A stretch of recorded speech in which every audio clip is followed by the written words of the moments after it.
Assalomu alaykum hammaga. Demak, bugun yana bir masalaning yechimini tahlil qilamiz. 23-masala. Demak, juda ajoyib masala hisoblanadi masalada. Demak, vertikal yo'nalgan magnit maydonida ingichka simdan tayyorlangan D diametrli halqa tushib ketmoqda. Demak, halqa tekisligi doimo gorizontal bo'lgan. Agar magnit maydon indeksiyasi balandlik bo'yicha o'zgarish qonuniyati shu qonuniyat bo'yicha, ya'ni berilgan qonuniyat bo'yicha o'zgarsa, halqa tushishining qaror topgan tezligini toping deyapti. Demak, bizda erkin tushish tezlanishi J. Xo'p, halqa tayyorlangan materialning solishtirma zichligi ρ, zichligi esa D deb oling. Demak, masalani quyidagicha tahlil qilamiz.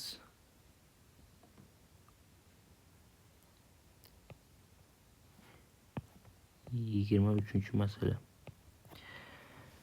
Xo'p, o'sha birinchi navbatda o'sha koordinatlar sistemasini kiritib oladigan bo'lsak, fazoda bizda mana o'qlar kiritamiz.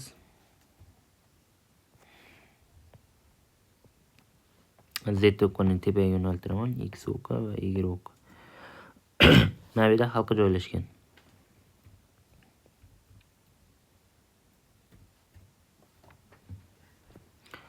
Halqa ma'lum bir diametrli halqa joylashgan mana.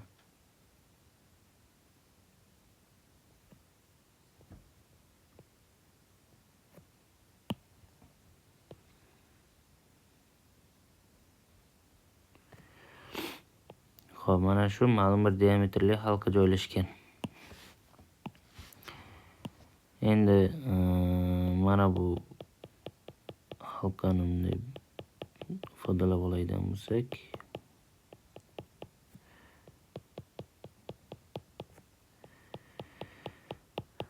xo'p.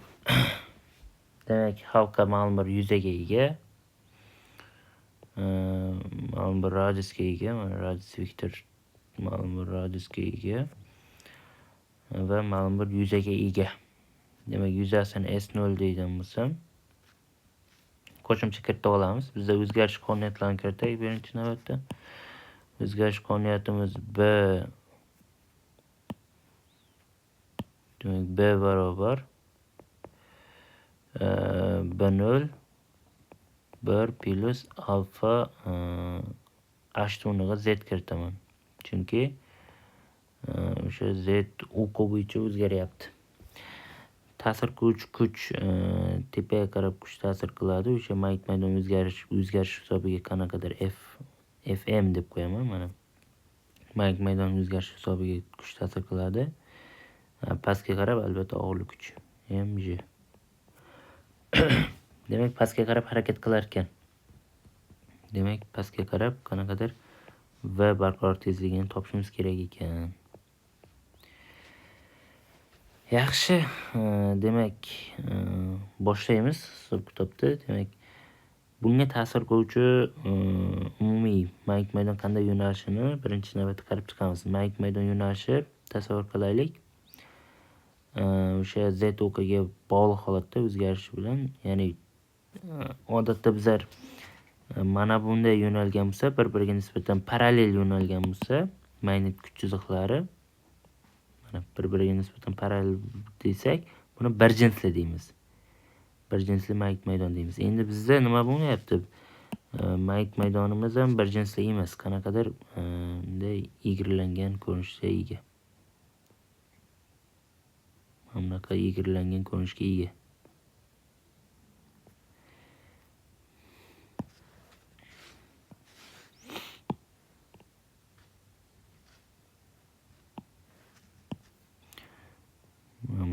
Pastga qarab v tezligi bor. Egrilangan ko'rinishga ega. Endi buni ikkita tashkil etuvchisi bor. Demak, perpendikulyar tashkil etuvchisi va bni perpendikulyar tashkil etuvchisi va b o'zi mana bunda yo'nalyapti. Sal teparoqdan chizsak, mana bni yo'nalishi mana shunaqa ko'rinishda yo'nalyapti. Buni ikkita tashkil etuvchisi bor, perpendikulyar va parallel tashkil etuvchisi bor. Mana z o'qiga parallel. Bizda b parallel. Bizda mana buni b parallel deb olsam bo'ladi. Chunki perpendikulyar tashkil etuvchisi 0-ku. Ya'ni bir-birini kompensatsiyalaydi. Butun bir halqani butun qismi bo'ylab bir-birini kompensatsiyalaydi. Bizda b parallel muhim. Demak, mana shunaqa ko'rinishga o'zgaradi. Umumiy holatda f da o'zgarishi, f magnit maydoni o'zgarishi o'sha nimaga bog'liq? Bni o'zgarishiga bog'liq bo'ladi. Hozir biz o'qni z o'qi bo'yicha kiritdik-ku. Demak, buni yozishim mumkin. Pm o'sha magnit momenti ko'paytiruv db taqsim dz deb olsam bo'ladi. Mana bu o'zgarish o'sha bir jinsli bo'lmagan magnit maydonda, bir jinsli bo'lmagan qonuniyatlarni tushuntirib ketyapman-da. Bo'lmagan magnit maydonda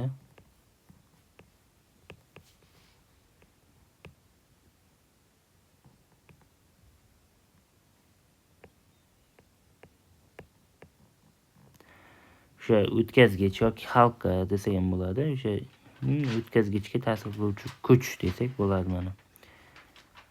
Tokli o'tkazgichga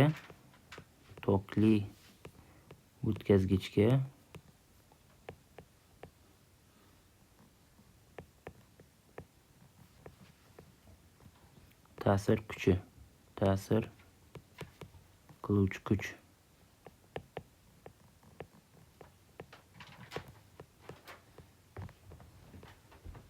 FM ni belgilab oldim, mana tepaga qarab yo'nalgan. B ni yo'nalishi bilan mos tushadi. Ya'ni B degani umumiy holatda mana P desak ham bo'ladi. Ya'ni magnit momenti yo'nalishi bilan ham mos tushadi. Tushunarli, mana bu umumiy qonuniyatlarni yozib oldim. Ana endi bu o'zgaruvchan magnit maydon nimani beradi bizda? Ya'ni o'zgaruvchan magnit maydon o'zgaruvchan elektr maydonni hosil qiladi. Bu o'sha Maxwell tenglamalaridan kelib chiqqan holatda foydalansak bo'ladi. Umumiy holatda men Faraday tenglamasidan foydalanaman. Ya'ni hozir Maxwell tenglamalarini yozsam bo'ladi. Ya'ni rotor Y teng nima deb yozsam bo'ladi? db taqsim umumiy holatda shunday. Rotor Y mana. Rotor Y teng minus db taqsim dt deb yozsam bo'ladi. O'sha o'zgaruvchan, bu degani o'zgaruvchan magnit maydon o'zgaruvchan elektr maydonini hosil qiladi. To'g'rimi? O'sha mana bu rotor ifodasi orqali ifodalasam bo'ladi. Endi rotor ifodasi o'zi nima degani?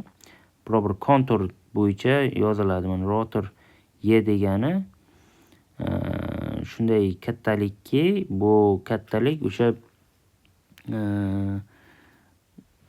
biror bir kontur bo'yicha, ya'ni biror bir kontur bo'yicha magnit maydonni hozir o'zgarishi tushunilyapti. Buni kontur ko'rinishga o'tkazishim uchun nima qilishim kerak? Integral mana berk kontur L kontur bo'yicha yozaman. Y ko'paytiruv dl yozaman. Mana vektor qo'ysam bo'ladi ustiga. dl elementar qism. Shuning uchun vektor qo'ydim. Buni yozishim mumkin. Minus d taqsim dt deb yozaman. O'sha hosillanma o'sha bds dan. bds. Xo'p, oqimda bu o'sha bizda Faraday qonunini beryapti. Mana Faraday qonuni. Faraday law deyiladi inglizcha. Faraday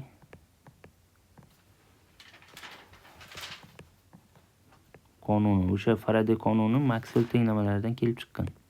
Mana rotor Y dan kelib chiqqan. Tushunarli, ha? Faraday qonuni. Просто bu tomonga del ko'paytiradi. Rotor ifodasiga ko'ra bu tomonga ds ko'payadi, tamommi?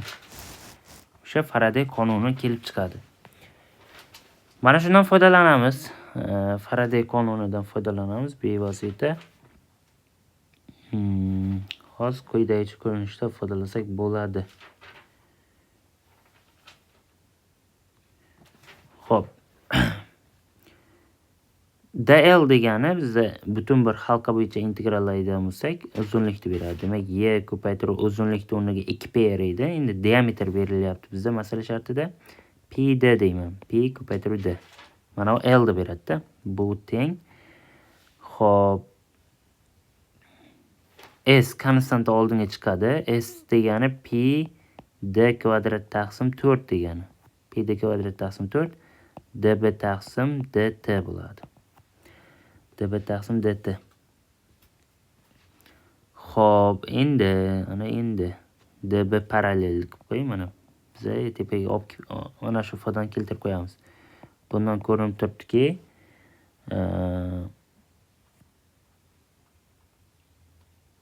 y ko'paytiruv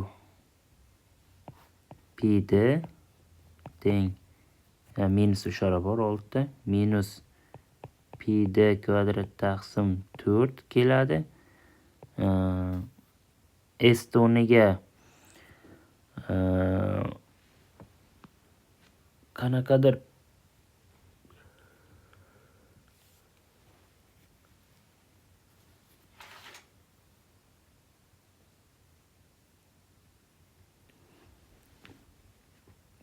S0 qo'ysam bo'ladi. S qo'ydim. Xo'p, db taqsim dt. Ya'ni bunda mana bu db paralleldan hosil olsam nima bo'ladi? B0 bo'ladi, alfa bo'ladi. Keyin dz taqsim dt qoladi. B0 alfalar chiqadi, demak z o'zgarishi kelib chiqadi. Z o'zgarishi kelib chiqadi. Endi bizda dz taqsim dt minus v ga teng. Nima uchun minus v qo'ydim? Chunki z o'qini kamayishi bo'yicha tushyapti-da, mana bu. Halqa pastga tushyapti. Z o'qi bo'ylab ketmayapti, pastga tushyapti. Yoki mana bunaqa o'zgartirib qo'ysam bo'ladi buni. dz taqsim dt qilaman, oldiga minus qo'yaman, bu v ga teng, mana kamayishini bildiradi z o'qini. O'shanda mana bu minuslar qisqarib ketib qoladi. Y ko'paytiruv pd teng minuslar qisqarib ketsa v qo'ysam bo'ladi. Pd kvadrat taqsim 4 ko'paytiruv b0 ko'paytiruv alfa ko'paytiruv v qo'ysam bo'ladi. Minus yo'q qoladi. Shunda plar ham qisqaradi. Dlar ham bittasi qisqarsa bizda nima qoladi? Y barobar b0 alfa v d taqsim 4 qoladi. 4. Endi umumiy tok teshligidan foydalanaman. Tok teshligi J barobar nima edi? Y taqsim ro edi, to'g'rimi? Ro. O'sha solishtirma zidligi nisbati. Yoki boshqa bir tomondan J barobar I taqsim qanaqadir S0 yuza. S0 yuzadan kesib o'tish, to'g'rimi? S0 yuzani kesib o'tishi. Xo'p, mana ikkalasidan foydalanadigan bo'lsam, nima bo'ladi? I barobar bo'ladi. I ni topsam Y taqsim ro ko'paytiruv S0. Shunda nima bo'ladi? Y ni o'rniga keltirib roga bo'lib qo'yadigan bo'lsam, B0 alfa v d taqsim 4 ta ro S0 bo'ladi. Mana bu ko'rinishga keladi. S0 degani endi bu yerda ozgina o'zgartirishda, mana sal tepaga pastga tushganda mana bu mayk maydonni kesib o'tishi, mana mayk maydon kesib o'tish degani mana. Xo'p, pastga tushganda maydon o'zgaruvchan-ku, mana y chiziq. O'sha y chiziqda ixtiyoriy ikkita nuqtasidan kontur yasasam, yuza endi S0 bo'lyapti-da. O'sha narsa. Endi bizda PM degani I ko'paytirib S. I ko'paytirib S. Xo'p. S degani o'sha I ko'paytiruv nima bo'ladi? Pi D kvadrat taqsim 4 degani. Shuni keltirib qo'ysam, B0 alfa V D S0 taqsim 4 ta ro ko'paytiruv pi D kvadrat taqsim 4. Demak, mahrajda 16 ta ro bo'lyapti. Suratida pi paydo bo'lyapti, B bo'lyapti, B0 alfa bo'lyapti, V bo'lyapti, D ning kubi bo'lyapti, keyin S0 bo'lyapti, mana S0. Mana bunaqa ko'rinishga kelyapti.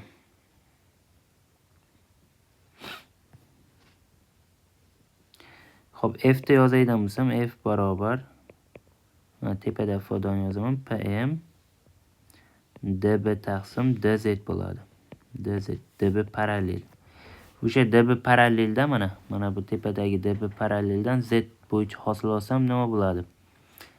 Albatta B0 alfani o'zi qoladi. B0 alfani o'zi qoladi. Ya'ni mana bu DB parallel taqsim DZ degani D taqsim DZ B0 yana bitta qavs ochaman 1 plus alfa Z.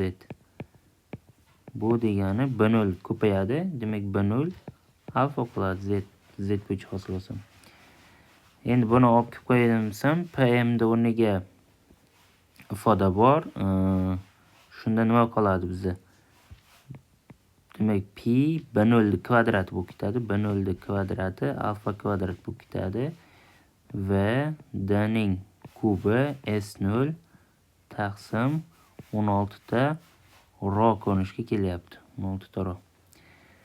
Xo'p, ana endi F da ikkinchi tomonda nimaga tenglayman? Mana ko'rinib turibdi, mg ga teng. Ya'ni barqaror tezlikka erishish uchun og'irlik kuchi bilan kompensatsiyalash kerak-da. Men aytmayman, o'zgarish natijasida o'sha halqaga ta'sir qiluvchi kuch nima bilan kompensatsiyalash kerak? Og'irlik kuchi bilan tenglashgan holatda nima bo'lyapti? Albatta o'sha nimaga teng bo'lyapti. Xo'p, ikkalasi teng bo'lyapti. Demak, birinchi navbatda o'sha halqani massasini yozadigan bo'lsam, ro zishlik ko'paytiruv PD o'sha halqani aylanasi, ko'paytiruv S0 bu nima? Kundalin kesim yuzasi da S0 mana bu halqani bunday yoysak, kundalin kesim yuzasi. Xuddi mana bunday ko'rsatsak, mana bu yuzachada. Mana bu yuza S0. S0 da. S0 ko'paytiruv keyin zishligi D. Zishlikda men bu yoqqa yozib qo'ygan ekanman. Shuni mana buni D deyman. Mana bu D zishlik, o'sha o'zini zishligi ko'paytiruv S0 ko'rinishda. Bu massasi. Halqani massasi. Xo'p, endi mg teng fm.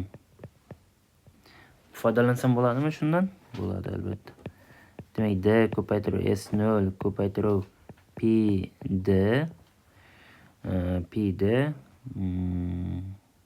ko'paytiruv J ham bor. Bu ham teng. Nimaga teng bo'ladi?